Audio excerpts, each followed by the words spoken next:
Ya, oke. Ini adalah kemungkinan Magic Emperor chapter 374 sampai dengan chapter 376.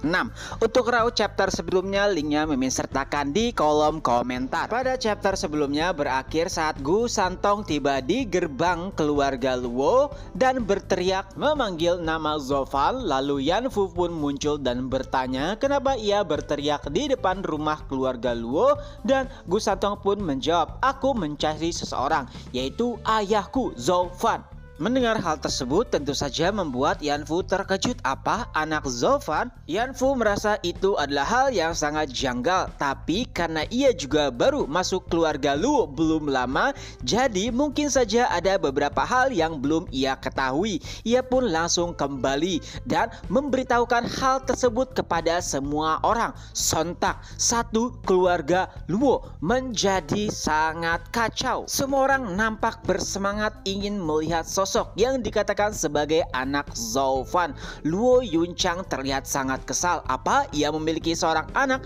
Bahkan selain berhubungan dengan Nona Chu Kinceng, apakah ia berhubungan dengan wanita lain? Tapi saat semua orang melihat sosok tersebut yang sebelumnya penasaran berubah menjadi sangat gemes. Menurut mereka semua, Gu Santong terlihat sangat lucu. Xiu King bahkan mulai mendekatinya dan memuji keimutannya. Ia juga mengusap kepala Gu Santong dan tentunya itu membuat Gu Santong kesal. Ia pun berkata, "Aku tidak suka seseorang mengusap kepalaku."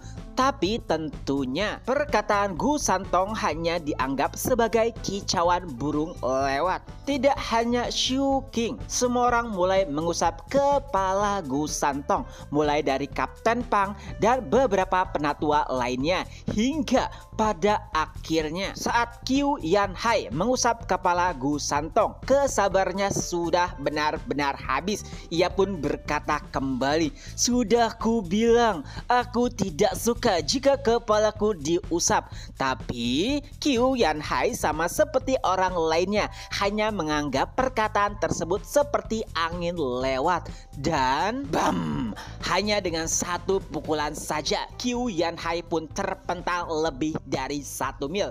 Melihat hal tersebut, semua orang hanya bisa menganga dan terkejut. Beberapa orang mulai bergumam, dia benar-benar anak Zofan.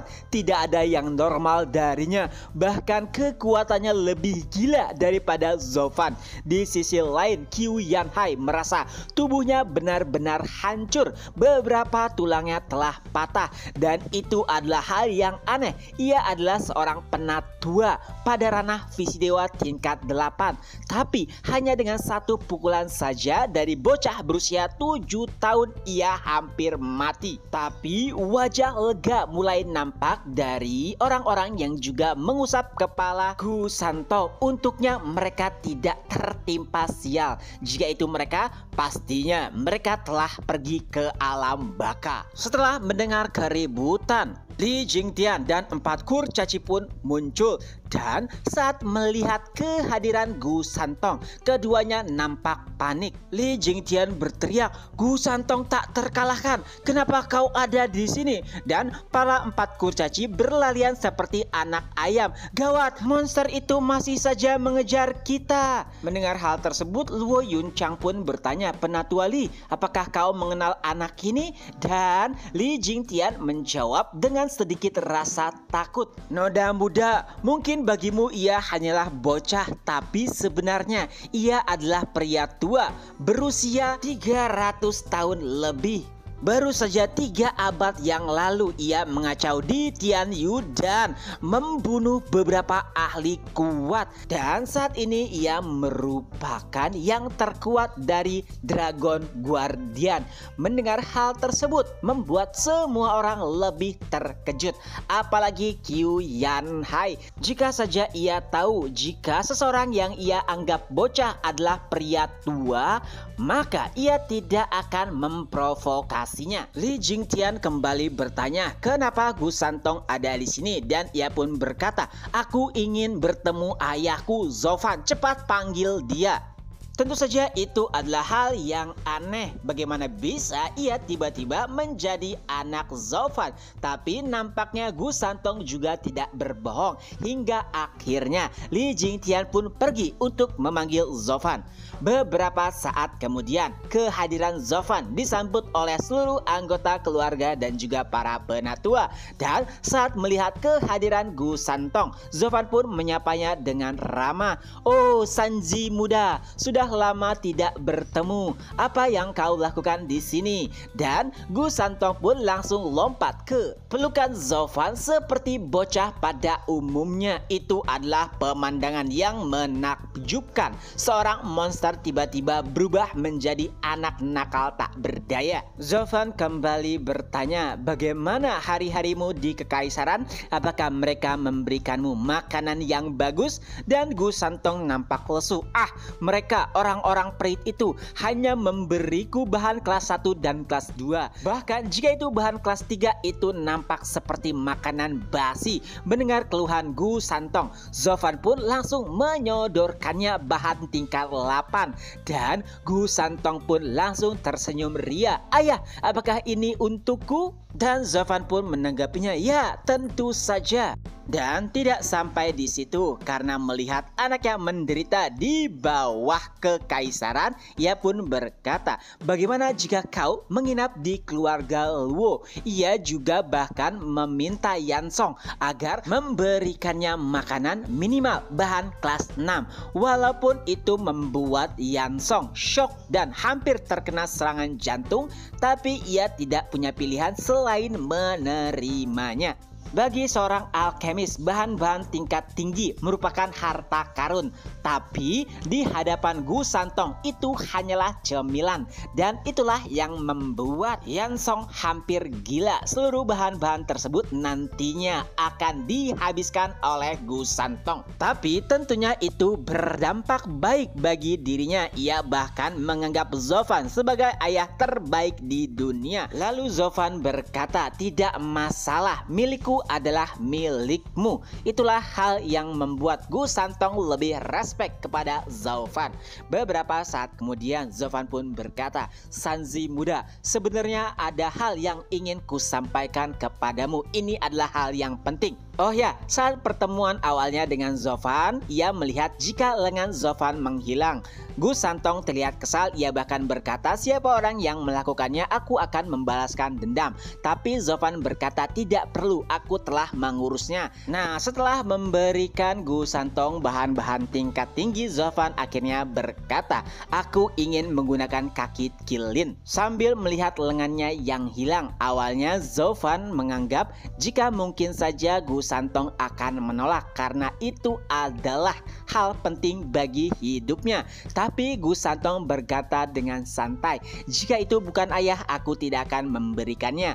Dan sama seperti apa yang kau katakan, milikku adalah milikmu." Mendengar hal tersebut tentu saja membuat Zofan senang. Dengan itu, seluruh bahan yang ia berikan kepada Gu Santong tidak berakhir dengan sia-sia. Pemandangan itu juga terlihat sangat hangat di mata semua orang. Beberapa para penatua bahkan bergumam, "Nampaknya aku tidak salah bergabung dengan keluarga Luo, karena memang pada akhirnya di masa depan nanti baik itu Zofan dan juga Gu Santong akan memporak-porandakan Tian Yu."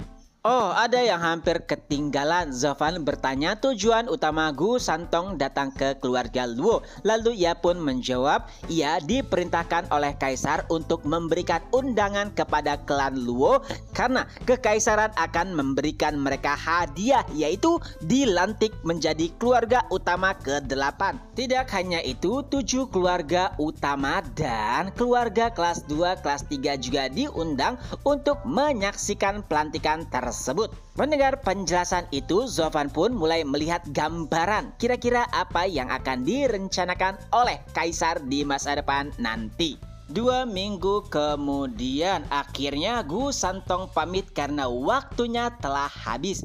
Tapi sebelum ia pergi kembali ke Kaisaran, Zovan memberikannya cemilan, yaitu beberapa bahan tingkat tinggi. Dan tentunya itu membuat Gu Santong sangat senang. Di sisi lainnya, Luo Yunchang dan beberapa anggota lainnya mulai bersiap untuk pergi ke Kaisaran. Tentu saja itu untuk pelantikan seperti undangan yang baru saja diberikan oleh Gu Santong 2 minggu yang lalu. Akan tetapi yang memimpin mereka hanyalah Li Jingtian. Beberapa penatua lainnya tetap tinggal di Wingate City bersama Zovan.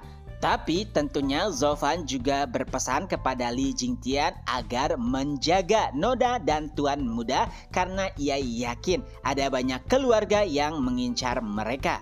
Setelah kepergian anggota klan Luo, Zovan pun memerintahkan para penatua yaitu 4 kurcaci, Qiu Yanhai, Xiao King, dan juga Yansong untuk berjaga di 4 titik karena Zovan akan melakukan seni pemurnian tubuh, jadi tidak ada orang yang boleh memasuki tempatnya itu. Dan Zovan pun telah tiba tempat di mana ia akan menggunakan seni pemurnian tubuh. Itu sama seperti saat ia menggunakan pasir berlian, tapi yang berbeda adalah susunan yang ia gunakan kali ini lebih besar dari sebelumnya. Zovan pun mulai merogoh cincin penyimpanannya dan bam, kaki Qilin pun keluar. Getaran tersebut bahkan mengguncang Wingate City.